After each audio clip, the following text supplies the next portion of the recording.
What's up everybody, Matt Moran here for another car review. This is of course the 2020 Ford F-250 Lariat Super Duty.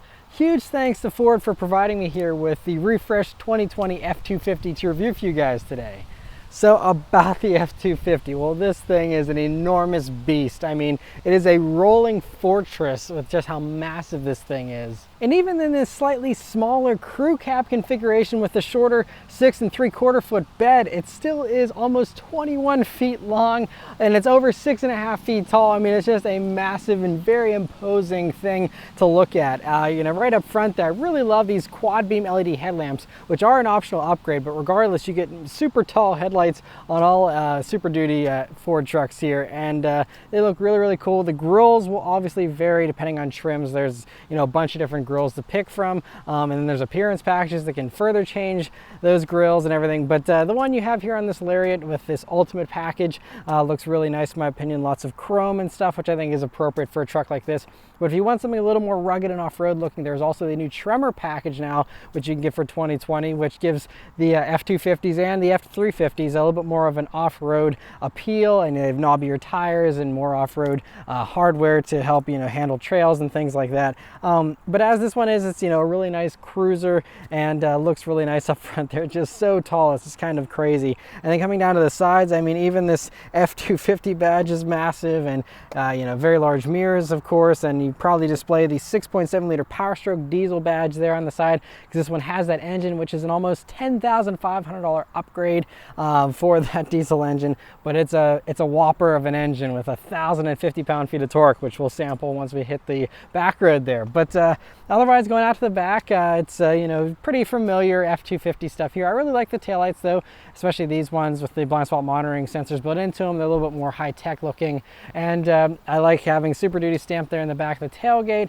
And while we're back there, also talking about the truck bed very briefly. So like I said, this is the smaller 6 3/4 foot bed, and it's a good bed. You know, I actually really like how whenever you flip it down, of course, it's first damped for the bed there, and then whenever you are trying to get into the bed, there's a built-in step that drops down very easily. And if you want, there's even a built-in handle that you can pull out there to further help you get up into that bed. And so it makes it about as easy as possible, aside from putting an elevator in that bed there. And so really nice little setup there. And then once you're in the bed, you know, you have lots of tie downs, you have various different power outlets. There's also LED lighting in the back of the bed there, and that is an option that this one has. This one's also prepped for the fifth wheel trailer type of setup there, which you can see in the bed. And yeah, so I mean, you know, plenty of space, and so I think overall, you know, it's going to be more than enough for most people. But if you do want a longer bed, they do also offer an 8-foot long truck bed here on the Super Duties, which is cool. They offer that. Lots of customization here with the F-250s. So whether you want it to be a bare bones work truck or a fully loaded thing for, you know, doing lots of long distance luxurious hauling, you can have exactly what you want, or something in the middle like this Lariat trim, which is kind of in the middle of the trim structure. It's nowhere near the top, but it's also much nicer than those base trims as well. All right, so start up and go for a drive. The F-250 here has the regular Ford key, which is a really nice key though. It has some nice detailing here with the badging, which is kind of raised above. It's not just a sticker or something. And you have some metal type feeling buttons there on the back. And so overall, pretty nice key, even though it is a little thicker. Not a big deal, and I really like it a lot. But of course, it's keyless access, keyless entry, and push button start here. So you just leave the key in your pocket, hit the engine start button, and it starts right up. Also, if you're curious to hear about the interior in the F-250, my wife and I actually did a full in-depth interior review on this truck, so you can go watch that. I'll link it above if you want to hear all our thoughts on this interior.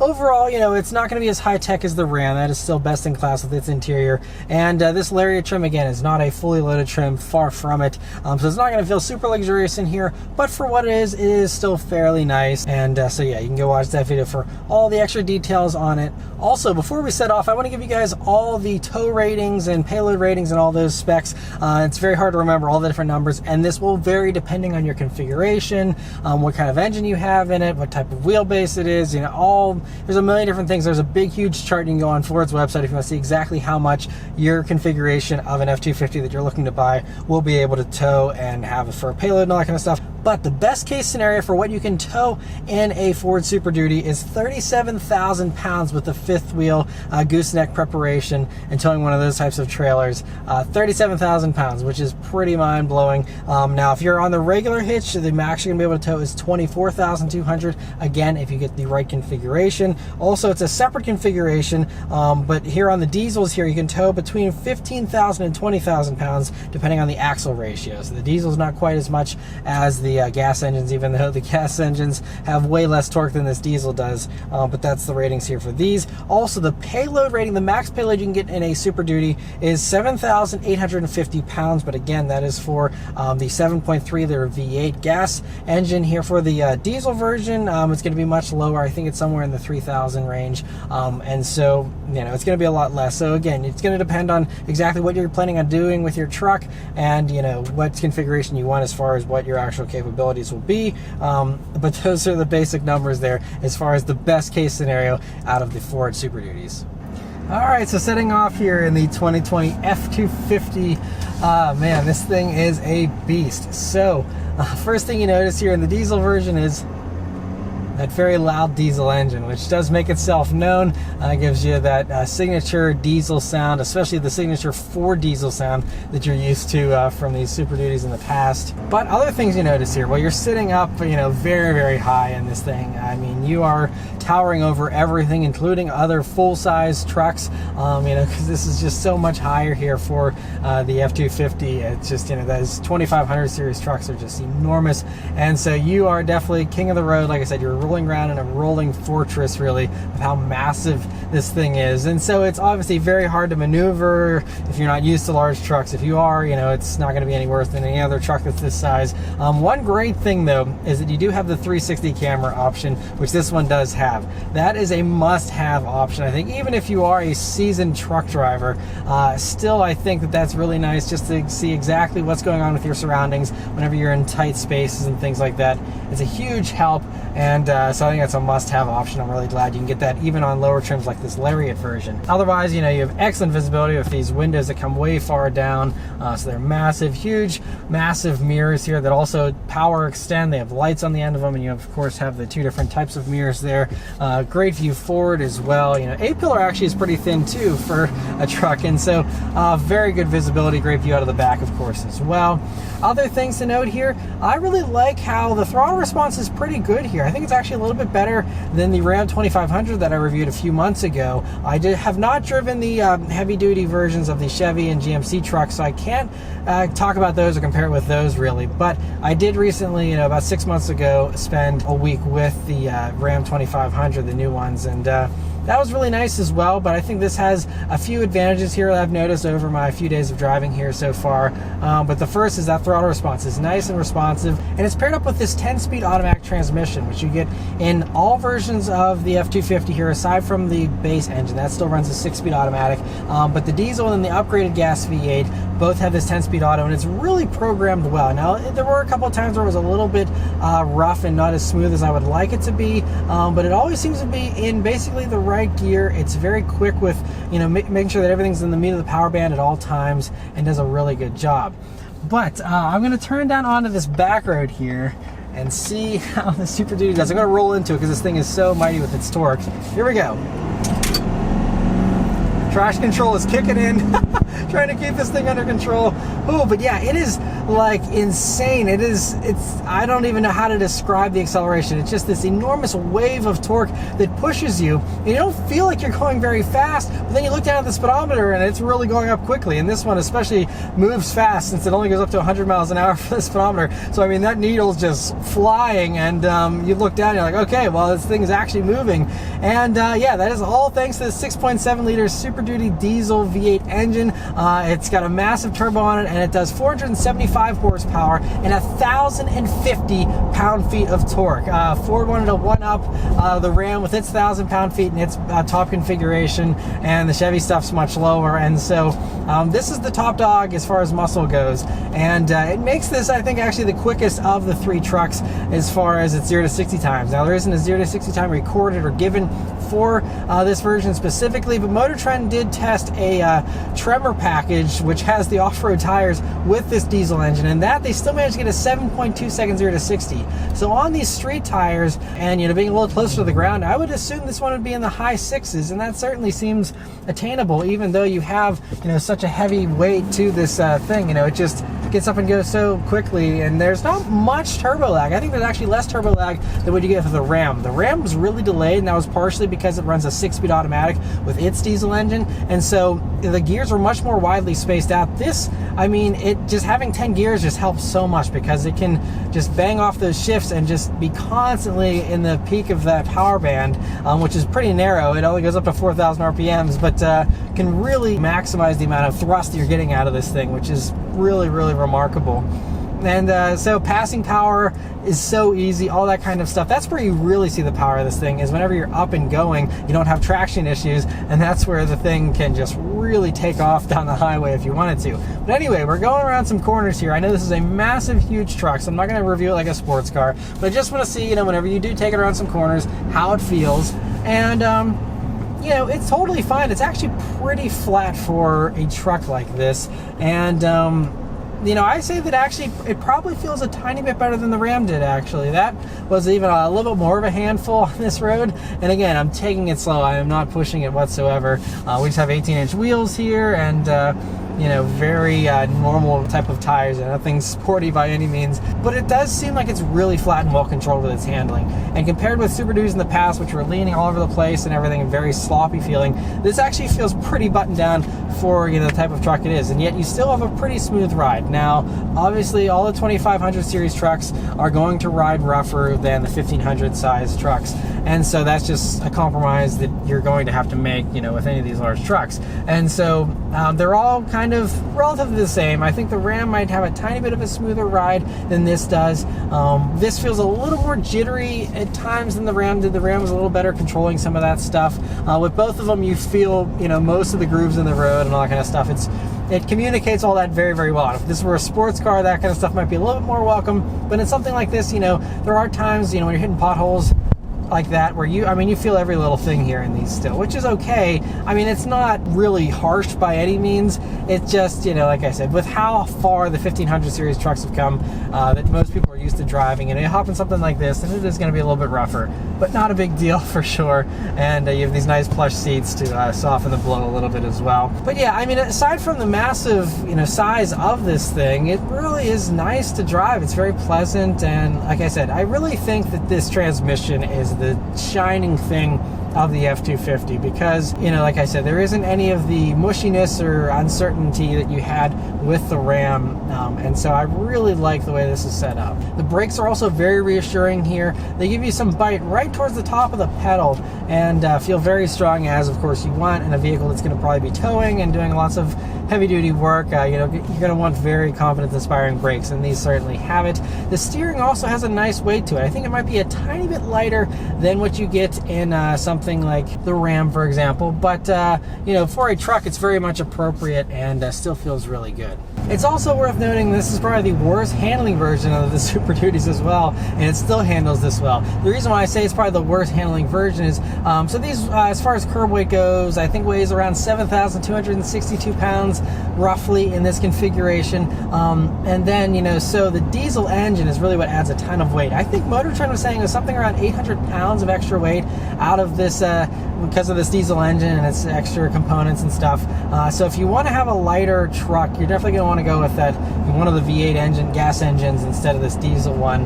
You get much less power in those, at least as far as torque goes, but you have much less weight to haul around with those as well, and that weight isn't right over the nose like it is here in the diesels. And so, but like I said, even though it isn't ideal as far as a setup for handling and anything like that, it still does a very good job for what it is. It's really amazing how far they've come with all these types of massive trucks, and just how good they feel going down the road now. And so I really love that about it. I also spent some time on the highway here in the F-250, and it's also very nice on the highway as well. In addition to the massive amount of passing power you have, it also is just a really nice cruiser on the highway. It is very smooth and it's very refined in here too. You hear very little road noise. It's very well insulated. You don't hear much tire noise or anything like that.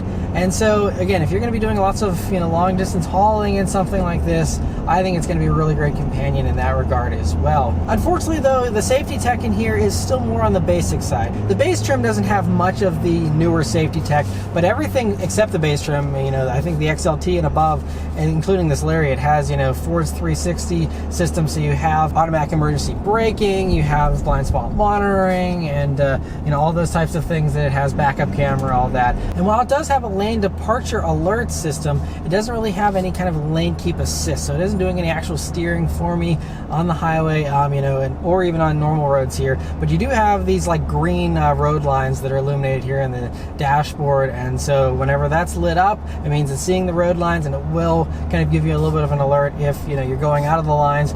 And my first day of driving this truck, since I'm not used to driving huge trucks, it was very helpful to help me make sure that I'm staying in my lane 100% of the time. And so that is helpful in that regard. And actually this system wasn't very obtrusive. Now in the non-truck Ford stuff, like I just was driving a Ford Escape recently, that is very active and it wanted to nudge at the steering wheel a good bit and stuff. This thankfully doesn't do any of that. It's just saying, hey, you're getting ready to go over the line, like pay attention or whatever. And so it's nice that it's a little bit more passive here in the F-250. Also, I've been mentioning that Tremor package off and on, and I won't go into all the details on that because I'm assuming if you're interested in the Tremor package, you'll probably go watch a Tremor package review. But what I will say is it's a $4,000 package. It gives you a bunch of extra off-road stuff. Now, it doesn't go as far as like an F-150 Raptor or something, so if you really want an off-road truck, you're probably better off getting a Raptor, unless for some reason you want off-road capability, but you need the 2500 or up capability, then that might be able to straddle both worlds for you there. But otherwise, I think you're probably better off with the Raptor. But the Tremor package is very cool for $4,000. If you do just want a little bit more off-road capability, it is nice that they offer that. But the last two things I do want to mention here about the F-250 are its pricing and also its fuel economy. Now, this class of truck is not required to report fuel economy and have fuel economy ratings done. So Ford doesn't have any actual fuel economy ratings here for the F-250. What I can tell you is that I was driving this vehicle for about 55 or so miles, doing mostly suburban backroad stuff, a little bit of highway cruising, not a ton of highway cruising, but anyway, I was getting about 16 mpg. Then I did a bunch of idling, and now I'm at 15.2. But basically, I was over 16 miles per gallon, and as I continued to drive, it continued to climb up more and more. So I have every reason to believe this could go pretty high. And on the highway trip that this truck took to get to me from where it was delivered from about Washington, D.C. area up to Pittsburgh, Pennsylvania here, on that road trip, it seemed like it did pretty good because it's still on here on its trip computer. It did about 17.9 mpg since that time. It was over 18 mpg before, again, I did that idling. And so 18 mpg is very good. That's what I actually ended up getting in the Ram 2500. I did about 300 miles in that truck and drove a lot of highway. About 200 of those miles were on the highway, and in that I was getting about 18 mpg as well. So it's very competitive with that, and the fact you have even a little bit more power than that Ram 2500. The one that I had didn't even have the top engine configuration, so you didn't have that 1,000 pound-feet of torque. In that Ram that I was driving, that was, I think, about 850 pound-feet of torque. Still a lot of torque, but this definitely is even higher than that, and then you still end up having pretty much the same fuel economy, which is very impressive that the Ford engineers were able to get such good fuel economy out of this thing. And even to be getting, as I'm getting 16 mpg now, even on this normal suburban driving, is also very good, because there are some three-row crossovers that struggle to get 16 mpg. Even like Ford Explorers and stuff struggle to get 16 mpg. So the fact that this massive truck is getting that, I know it's a diesel, but it's still just kind of mind-blowing just how good the fuel economy is in these trucks. You would think it would be not nearly as good as it is. And then the last thing I want to mention here is the pricing of the F-250s. Now, like I said, they're super customizable, so you can have it as stripped out as you want. I think you can even get roll-up windows, and a more base trim, you get a tiny little screen that's not touchscreen. You can get a really bare bones one if you want, or you can load them up. And I mean, so the base ones start around, I think, 35,000 or so, and then the top platinum trim loaded up with everything you want on it, an F-450 or whatever, those can get up over six figures. So it really depends on exactly what you're looking for. So this Lariat's kind of middle of the pack, and this one still is about $72,000 as tested. And you know, that's the only thing about this, you know, $72,000, it's fairly nice in here. I mean, you have leather seats that are heated and cooled, and like I said, I'll go into all the interior details in the interior review. So it does have a lot of good features on it, and for most people this would be more than enough. You know, toys and stuff, you know, having a 360 cameras and all that kind of stuff is great. You also have a camera, by the way, to even look into the truck bed if you want to keep an eye on your cargo back there, which is also really cool. But so, I mean, this one still has plenty of tech in it, and 72 grand is, you know, not bad. I mean, the Ram 2500 that I reviewed, that was about 80 grand or so. But that also, the thing with the Rams is they're just more luxurious with their interiors. Even though they've higher loaded a King Ranch version, they do have a little bit of a more luxurious look to them and stuff, but it's not going to be drastically different. They all have an 8-inch screen. That's as good as you're going to get here on an F-250, at least in the year 2020. And so the Ram's just going to have the bigger, massive 12-inch screen that was really, really impressive. You know, all the switches and stuff feel a little bit nicer, I think, in the Ram. They just kind of, I think they went a little bit more impressive with the Ram interior than what you have here with the Ford. If an interior is a big deal to you, yes, I recommend getting the Ram. I think it's probably better, even though this will out-muscle it just a little bit. But if you don't care about an interior and that's not your top priority, then I think this is still really nice. This 8-inch screen is fine. That's what you get in just about any other kind of car these days. You have everything you need in this truck and more. Lots of nice luxury features still. And I think this one is very reasonably equipped without going overboard like you get with a lot of the other trucks. And, you know, like I said, the sky's the limit with these things, basically. So I think this is a very well-spec'd one for a press vehicle, and I'm glad I was able to show you guys kind of a middle-of-the-road one, more realistic to what a lot of people are actually going to be buying. It just comes down to what you need, because obviously 72 grand could buy you a really maxed out, loaded up version of an F-150 or Ram 1500 or something like that, which is really going to have a smoother ride, be so much nicer. But again, if you're into one of these, chances are you need the extra capability of the 2500, and if you do, then just know that it's going to be right in line with all the others pricing wise, and you know, there's not really a whole lot to cross shop here whenever you're looking for something that's this size. But yeah, so I mean, that's all my thoughts here on the F-250. I mean, I'm not a truck guy myself, especially these you know, heavy duty trucks. So I mean, I don't love driving them personally, but for what they are, they do drive very nice. And I think for anyone who's looking for something like this, that needs something like this, you know, the newest thing out here now, I mean, they just did such a good job with this refresh, with giving it more power, and you know, the tech and the luxury and all is very, very good. So I think you'll be pretty impressed, you know, checking one of these things out. But definitely check out the Ram too, I think, because they're definitely worth a look. But anyway, let me know your thoughts on the Ford F-250 here in the comments below. Huge thanks to Ford for providing me here with the F-250 to review for you guys today. And yeah, thank you guys very much for watching. I'll see you on the next one. Take care.